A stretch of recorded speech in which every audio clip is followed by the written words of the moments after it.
to another Unwinding with Fiber and Fabric and Tour de Fleece 2025. My son is still spinning his Romney, combed Romney. Yep. And I have got some purple ready to spin today. Here in a little bit, I'm going to insert a section showing you me blending this fiber on the blending board. But first, let me get the spinning started. I did want to share, I have these little tiny clips. At the quilting world, we use them a lot. They're just little tiny clips. I clip them on my wheel, and it can help hold the fiber or my leader when I'm not spinning. I wanted to, and that's it. I wanted to show starting, and it's always good. It's always good to show that all of us, no matter how much we're spinning, can have it go a bit wrong. So I'm spinning on my symphony today. There we go. Now it is pulling. No, okay, that's so. When I was spinning the last time on this wheel, I did adjust it a tiny bit because I ended up getting a very full bobbin. So I tightened the tension on it so it was pulling a little harder. I think for today I need to make sure I get it back to my sweet spot. And I clearly did not have it back to the sweet spot before I started. So see, even those of us that spin and have been spinning a while, we can sometimes get it wrong to start off with. So we just make some adjustments. There we go. So what I am spinning today is a blend of hand-dyed merino and some hand-dyed kid mohair. And I'm going to clip that off there. That mohair is wanting to slip through my fingers quite a bit. So I'm backing off the wheel. Tension. Oh, there we go. I may have backed off just a tiny bit too much, but we will see. That's not pulling it out from my fingers quite as much. So I have two preparations of my purple fiber. I took the two fibers, the kid mohair and the merino. I took it to the blending board. I blended them together. It's about almost a 50-50 merino to mohair. I think there might be a little bit more mohair than merino. And I prepped it in two different fashions. One, the standard little puny faux log type preparation, my little worms. And I also prepped it where I just, after blending it, pulled off it all into a big bat. I see these big, beautiful blended fiber bats at a lot of the fairs and festivals. And I've always wondered what it would be like to spin from something this fluffy. So I decided I was going to give that a try today. So I'm starting with a bit of it prepared in the faux log. Usually the term puny, P-U-N-I, is in reference to when you are doing this with cotton. But sometimes we use it when we're taking it off the blending board.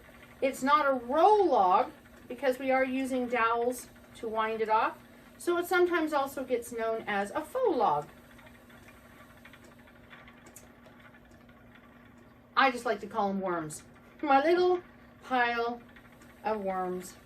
So my kid mohair is locally sourced. I'm pretty sure it went to a local or a mill local to the region to be processed. It's minimally cleaned and processed. I occasionally do have some vegetable matter and such that I have to pull out of the fiber. So the goal today is to spin this, once again, a woolen spin, keeping some of the loft to it. Putting in the kid mohair to give some luster. Probably a little bit more durability than just the merino would have. I think this could be a very fun sock yarn after it's spun up. We'll have to see. But I'm trying to keep a little bit of a woolen to it rather than going with a worsted. Just to keep a hold of some of the fluffy properties, even though it does have, the kid mohair had some beautiful luster to it. So this, I'd be fine if I spun this worsted, if I spun this woolen. I think both would be a lovely end product. So main goal today is just to spin consistently between my faux logs and my big bat. That will be the goal. All right, so we're going to go ahead and cut away to the blending board. And we'll be back with you in a few minutes.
So, we are now back.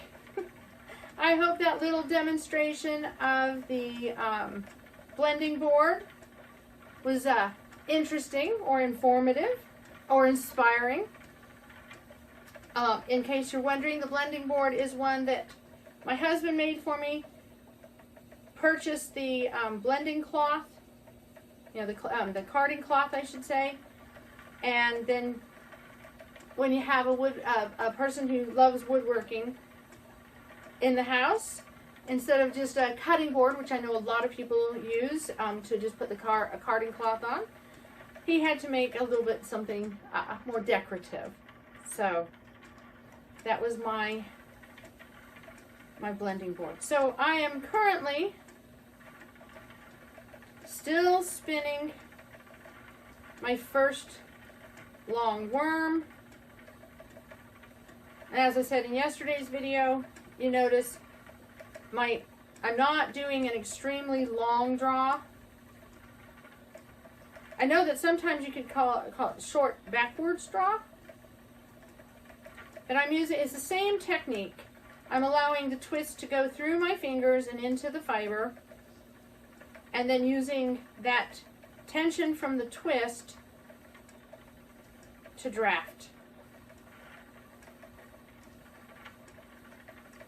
I'm controlling the twist with my left hand, using my right hand to draft backwards.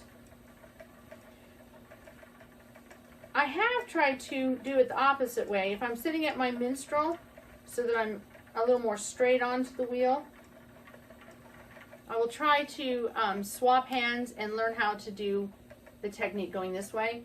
But I don't know if it's just the way I'm sitting at the wheel. My brain can't wrap around it at this wheel to draft this way. I can do it. Look, and I can do it. I don't feel comfortable at all doing it that way. So when I'm on my minstrel, I practice every once in a while doing it that way to use both arms. In essence, train both arms to do the same skill. I spin with what is comfortable, and occasionally I try to push the boundaries with some success and sometimes with no success at all. But I want to show, right now, as I said, you're seeing me just spin from this this little worm of fiber, picking out debris as I run into it, not doing an extremely long draw. I could, this fiber, now that I've got the wheel dialed in, I'm way off the camera, here we go. I can do an extremely long draw. But there's no need. There's no need to put the extra strain on my body. When I first was learning how to do the long draw, I would take it all the way over here, twisting my whole body as I went, and my body didn't appreciate it. So now I try to stay really centered on the wheel, centered comfortably, I should say, in my chair. And all right, so I have a little bit of this worm left, but I'm going to switch gears right now because I'm going to try. Now, could I tear some off of this big bat? Yes, I could. I probably will. But I'm going to see what happens, and you're going to all be able to witness what happens if I just let it spin. And it is. I'm letting the twist pull the fibers from this big bat. And it's working. Okay, I just have to tell you, the bat looks beautiful. It's lovely to see this big fluffy pile. Oh my goodness, I do not want to spin from this. Okay, let's change it up a little bit. All right, so Hi, Ting. Maybe if, yeah.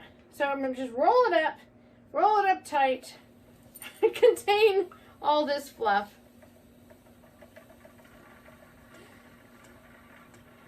It's interesting, if I am doing it this way, I am pulling it off of the end of the fiber as opposed to a folded.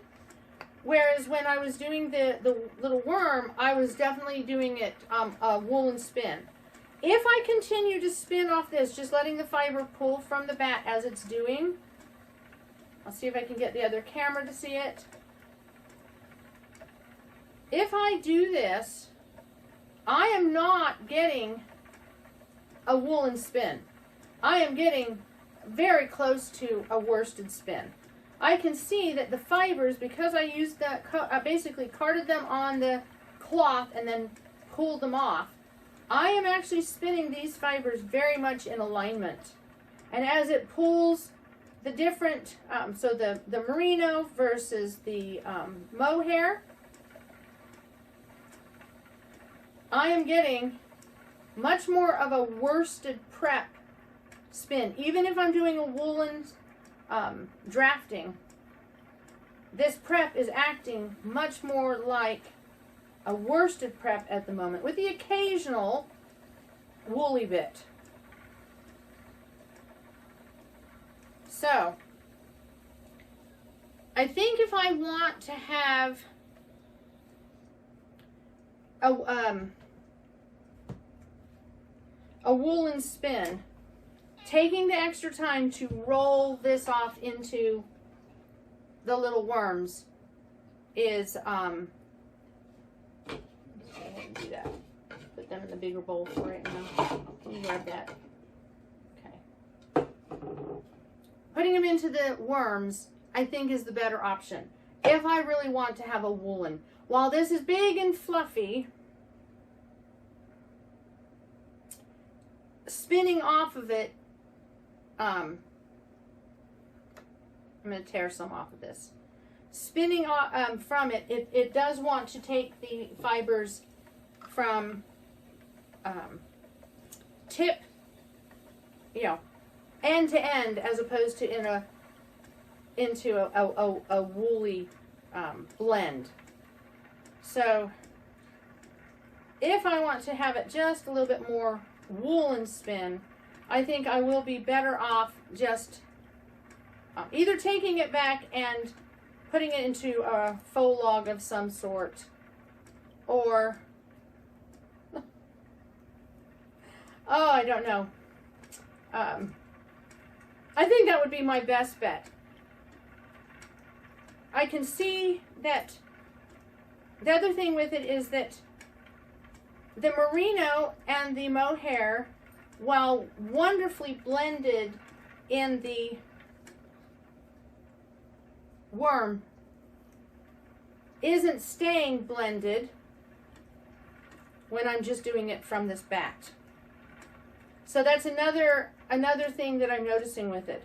So buying these beautiful bats, I definitely do not dissuade you from doing it. It's beautiful. I've seen them. They look wonderful, and it's a great way to get blended fibers. However, think about how you want to spin them. Consider, is it stuck here? Consider the, I've now got enough fiber on this and I have enough twist in this. I'm going to crank that just a little bit tighter. There we go.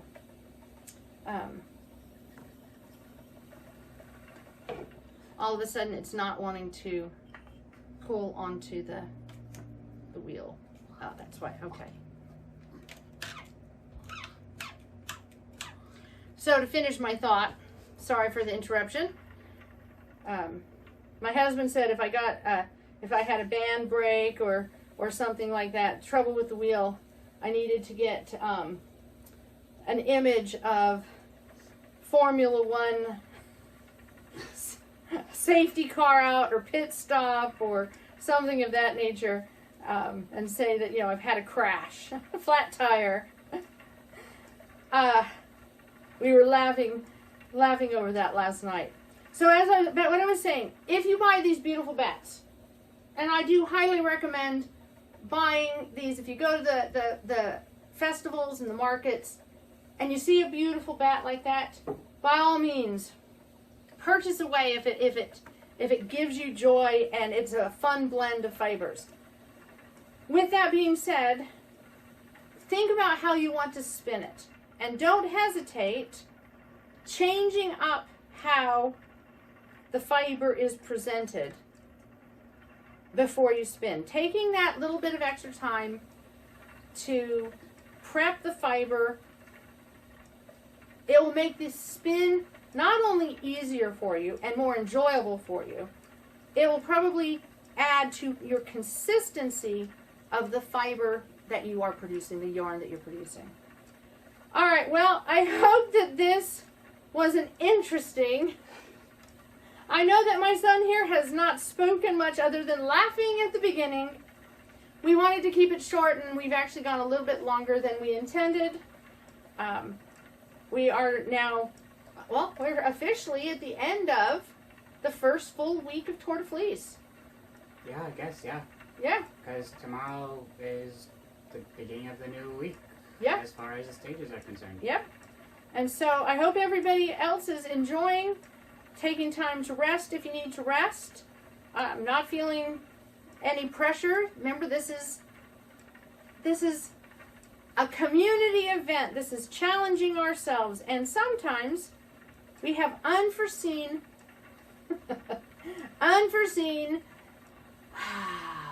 pit stops we need to take.